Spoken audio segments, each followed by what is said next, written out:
Greetings and blessings, loved ones. Paisley Parvati Devi here with our weekly yoga philosophy share. If you're new here, every Tuesday I do put out a new video on Facebook and YouTube that is in the series of the Yamas and Niyamas, and this series is a beginner's yoga philosophy series. So if you are completely new to yoga philosophy, never studied it before, and just curious, you want to get to know a little bit more about it, then this is the place for you to be. And if you maybe already have some study and training in yoga philosophy, then this will be a wonderful review for you to come back to and dive into these foundational concepts. The Yamas and Niyamas are really foundational to all yogic thought, and so they're a great place for anyone to start diving into the philosophy a little bit more. And I do share every week from this book, The Yamas and Niyamas, Exploring Yoga's Ethical Practice by Deborah Adele. Today we will be reading the second half of the chapter on Saucha, or purity. We started this chapter last week, so if you missed that video, I highly recommend going back to last week and start this chapter with us. Go ahead and watch that video and then come back to this video and we'll finish out the chapter together. If you would like to see any of the videos that have come out previous to this one, they'll all be listed for you in playlists on both Facebook and YouTube, so I'll leave the link for that in the description. And then make sure that you like and subscribe if you're watching on YouTube so that you can get notifications for the future videos in this series. Again, I do come out with a new yoga philosophy video every Tuesday. And I also invite you to comment. Love to hear your experience with any of the content that we cover in this series, any reflections or ideas that come up for you, and share with your friends, tag a friend, send this video and a message to a friend that you feel like might be able to benefit from this information. I find that it's really cool as we go through the book.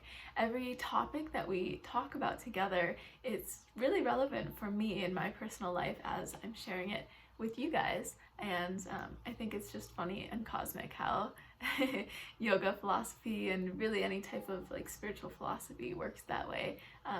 If you are needing this information in your life, then you're going to be magnetized to it, and it all happens in divine timing. So I have complete faith and confidence that you're watching this video at the perfect time for you, and I hope that whatever seeds of knowledge that you need in your life can be planted because of this video.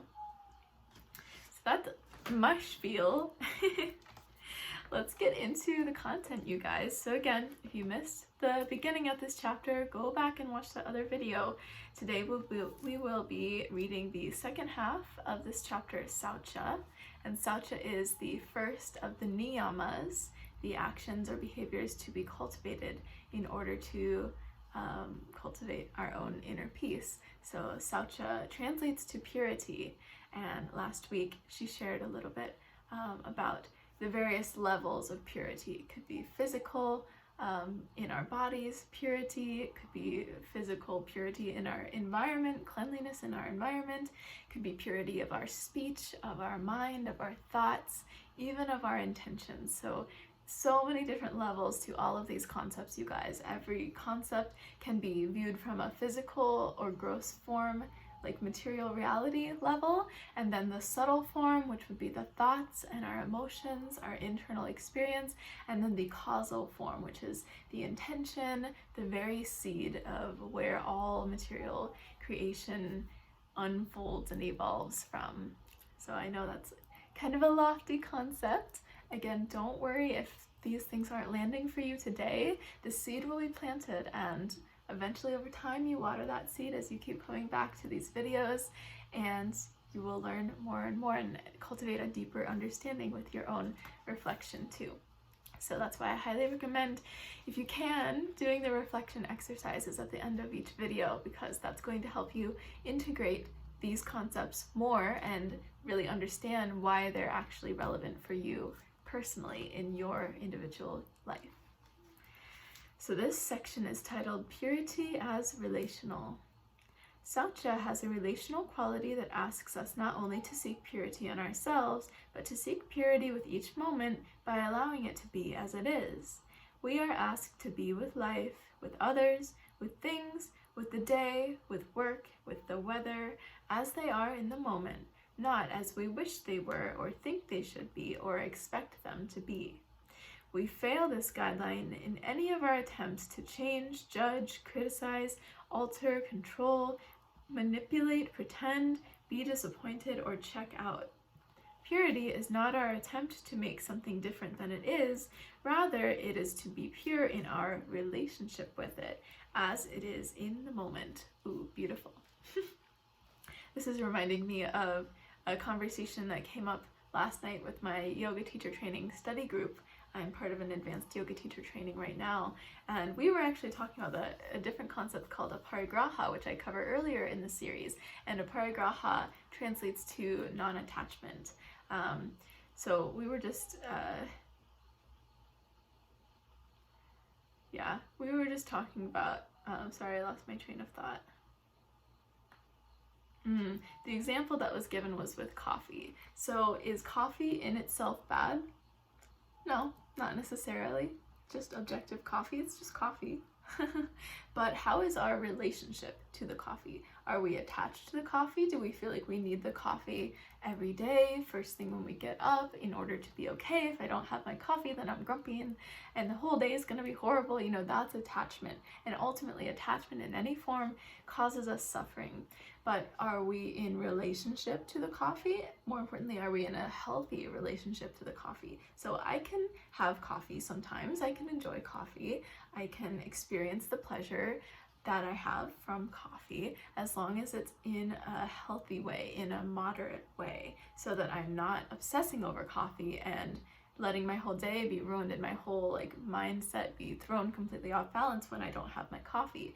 I can have a healthy relationship with the coffee, and in that way, if the coffee isn't available to me, then it's not as big of a deal.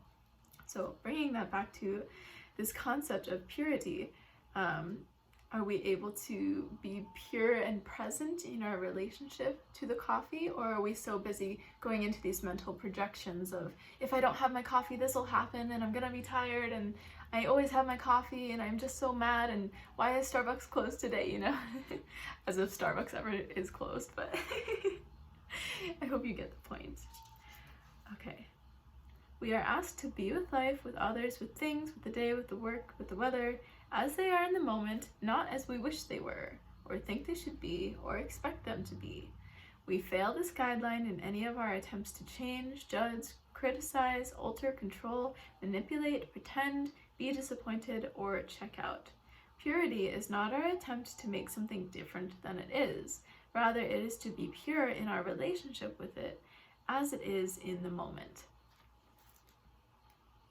So if we don't have the coffee, we're not attempting to change everything and go out of our way to get the coffee. We're being pure in our relationship with the coffee, in that the coffee's not available. And so we're being present to our experience of perhaps not needing the coffee that day. The difference between being pure with something rather than trying to make something pure is a subtle and tricky distinction. We can easily find ourselves in an arrogant position, sitting on our high horse, thinking we are bringing something better to the moment, or perhaps thinking that the moment isn't worth our attention, or maybe even finding ourselves feeling that the moment owes us something. When our thoughts or actions are presumptive like this, we actually stay in the purity of the moment. We are not to bring our idea of purity to the moment, we are simply to be with the moment as it is. So that's really what she's meaning with this concept of purity. It's not about the thing being objectively pure and perfect within itself. It's not about that at all. It's about our relationship, our perception to the thing. How pure can that be? Think of it like looking through fog versus looking through a clear morning. So if there's fog there, we can't have a pure perception, right? Because our vision is being impaired. So we can easily find ourselves in an arrogant position, sitting on our high horse, thinking we are bringing something better to the moment, or perhaps thinking that the moment isn't worth our attention, or maybe even finding ourselves feeling that the moment owes us something. When our thoughts or actions are presumptive like this, we actually stain the purity of the moment. We are not to bring our idea of purity to the moment. We are simply to be with the moment as it is. In order to be pure with something, we are asked to do a lot of subtraction. We have to subtract all of our ideals, illusions, and expectations of what should be and how we want it to be. We even have to drop our image of purity itself to begin to live in the oasis of this jewel. When we find ourselves stuck in a traffic jam, disappointed with our meal, tripping over messes in the house, or dealing with a crabby family member, we are invited to simply be with those times in a pure way, not to judge them as impure moments. So being present, right? Just being with whatever is and not projecting our mental fog onto how things should be. My sister-in-law recently returned from visiting her 2-year-old grandson. She was fresh and alive from the experience. All she could talk about was how everything looked new to her because for a week she had seen through the curious, delighted eyes of a child. She had gained what the Buddhists call the beginner's mind. Far from being stale, she was gripped with a child's curiosity, which had made her more open, playful, and able to be surprised.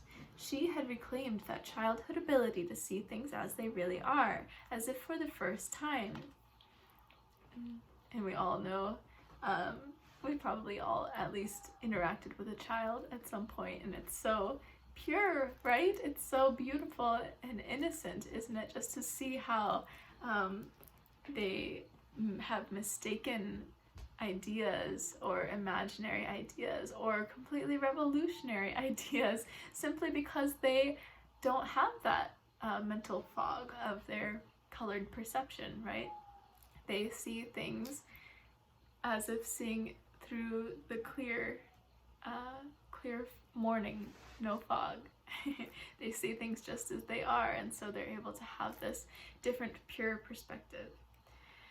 As she stopped imposing her staleness on things, or jadedness, once we experience something so many times, we start to think we know, we can predict how that thing is going to be in the future, and we become jaded or stale. They began to reveal themselves to her in new and wondrous ways. As she stopped imposing her staleness on things, they began to reveal themselves to her in new and wondrous ways. She had become pure with the moment. Perhaps the most difficult place to practice purity is with ourselves. Be honest, how many expectations and illusions do you impose on yourself? I am amazed when I read old journals and find them filled with all the things I will do to improve myself. Oh man, who's been there? When I listen to others talk, I know I am not the only one who is hoping to make myself into a picture-perfect version of me. Rather than planning ourselves, what if we practice unplanning ourselves? Instead of striving to become someone lovable, what if we loved ourselves fiercely as we are?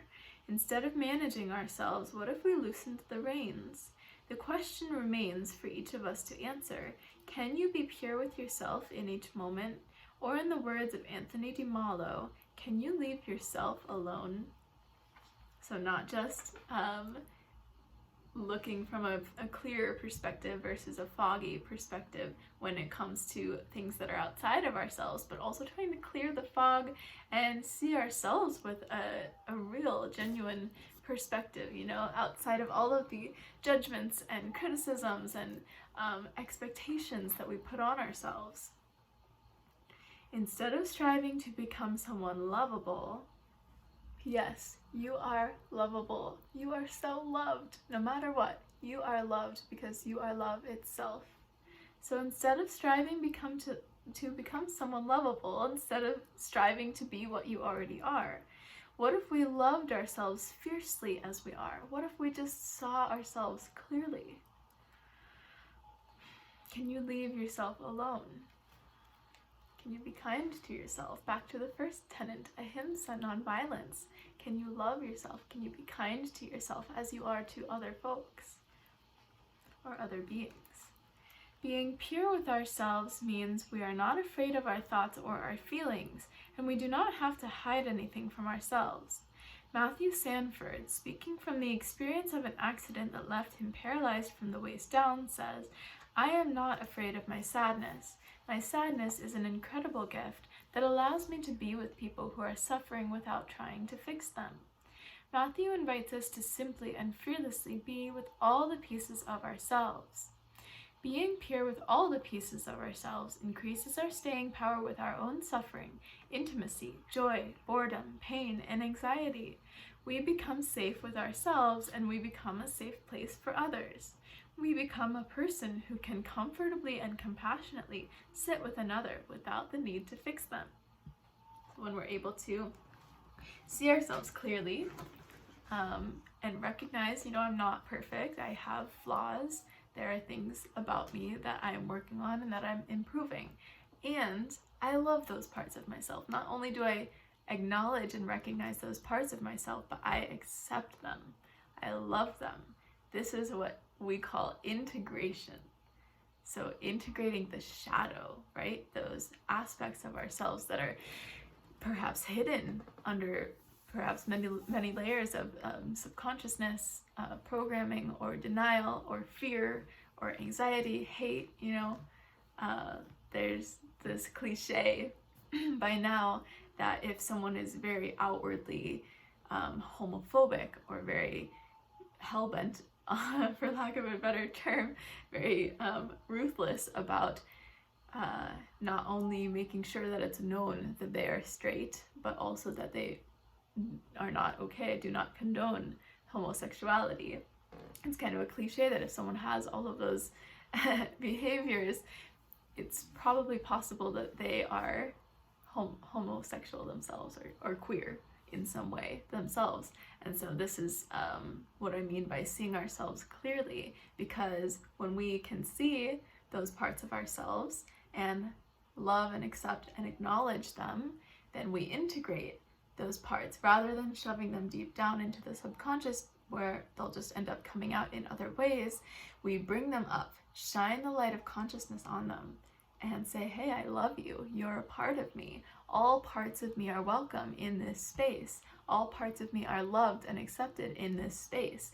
And when we can integrate those darker parts of ourselves into the whole and see ourselves as this whole multifaceted being with so many amazing different aspects of this multifaceted jewel of our being, then we become a safe space for others to also be vulnerable and authentic and show up as themselves, however and whoever they are in that moment. We offer a safe space for their transformation, and that is beautiful.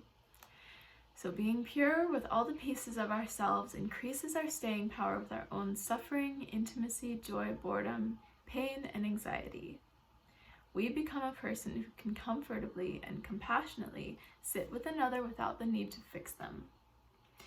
Gathering the scattered pieces of ourselves.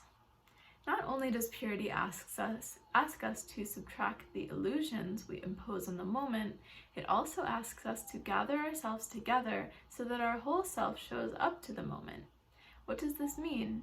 Yogi Raj Achala uses the phrase, be unalloyed. Alice Christensen speaks of being unfragmented or anti-fragile. Whatever term we use, purity asks that all of us be in one place at one time, and that means that our head and heart are unified, our thoughts, action, and speech are congruent, and we are in the present moment. One of my friends related an incident with her 3-year-old son. It was a particularly busy day, and she was attending to many different things. In the process of all her busyness, her son was trying to get her attention. Frustrating, he grabbed her face between his hands and said, "You're not recognizing me." As this little 3-year-old reminded his mother, each moment, each person, each event asks us to recognize it by being truly present to it as it is. Like my friend in the story above, we often enter an experience with the clutter of scattered thoughts and leave the experience with even more cluttered thoughts. It is like we are living on the leftovers of where we have been, or the preparations of where we are going. So always thinking about the past or worrying about the future. Because we have not taken the time to catch up with ourselves, we are everywhere but the present moment. We are missing out on the fullness of life lived in the richness of what is immediately before us. Instead of entering the moment relaxed and spacious, we arrive frazzled and late because we tried to do one more thing before we left. And often we leave messy and cluttered, already rushing off mentally to our next thing instead of breathing in a sweet closure to the moment. The practice of purity asks us to slow down and do one thing at a time. Purity embodies the slow steadiness and integrity necessary to give all of our attention to one thing at a time. As we practice slowing down and giving each thing our undivided attention, we will find ourselves more integrated and more pure with the moment. Hurrying, multitasking, and busyness, all symbols of success in our culture, are killers of purity. I have had the experience of waking up to my morning prayers and meditation only to find that in one line of a prayer, I've almost planned my entire upcoming day. I have also had the experience of looking lovingly into my granddaughter's eyes as she is about to speak, and then realizing a moment later that she has finished speaking and I have not heard a word she said. In both of these instances, the moment happened and I was not there. Purity requires all of our attention in the moment so that we can go on to the next thing with our full awareness and energy. Krishnamurti writes of the freedom this kind of engagement brings when he says, "I enter fully into each experience and I come out fully from each of them too. I put the whole of me into all I do and out of all I do." Purity asks that we make full and honest contact with the moment so there is nothing lost and no regrets. There is no residue. Several years ago, I studied the Lord's Prayer in its original Aramaic language with Neil Douglas Klotz. The line interpreted in English as, "And forgive us our trespasses as we forgive others," when spoken in Aramaic, has a spitting out quality, as if the line itself is a letting go. Douglas Klotz interpreted this spitting out quality of the words as a literal act of forgetting what you know about the other person. Forgive us our trespasses as we forgive others. It is as if you meet each person with a clean slate, not remembering any secrets they may have shared with you. The hidden hope is that each time you see this person, you can see them and relate to them in a pure manner. You can be present with them. I often remember this line and notice that the secrets I know about others are mere clutter in my mind that keep me from the practice of purity. I continue to pray this petition of forgetting. The practice of saucha or purity, of cleansing ourselves and cleansing our ability to be with each moment, takes on a visceral quality. As we begin to lose the heaviness of waste and clutter, we begin to feel lighter, more spacious, and expansive. Our bodies become more alive, our minds become more clear, and our hearts become more compassionate. So being present, not just with our own internal experience, but being present with others, with their experience, and truly being present in each moment. This is the idea of purity. So not being in this moment and worrying about what I need to do in an hour or tomorrow. Just simply being and really giving my full attention and energy to the present moment. Such a powerful practice. Much easier said than done. Okay, you guys, so that brings us to the end of the chapter, and I'll share the final 2 reflection assignments. At the end of every chapter, she gives some reflections, so I invite you to think about these things for the next week until you hear from me again for the beginning of the next chapter. This week, be purely with yourself. In the words of Anthony DeMallo, leave yourself alone. Journal the experience and what gets evoked for you.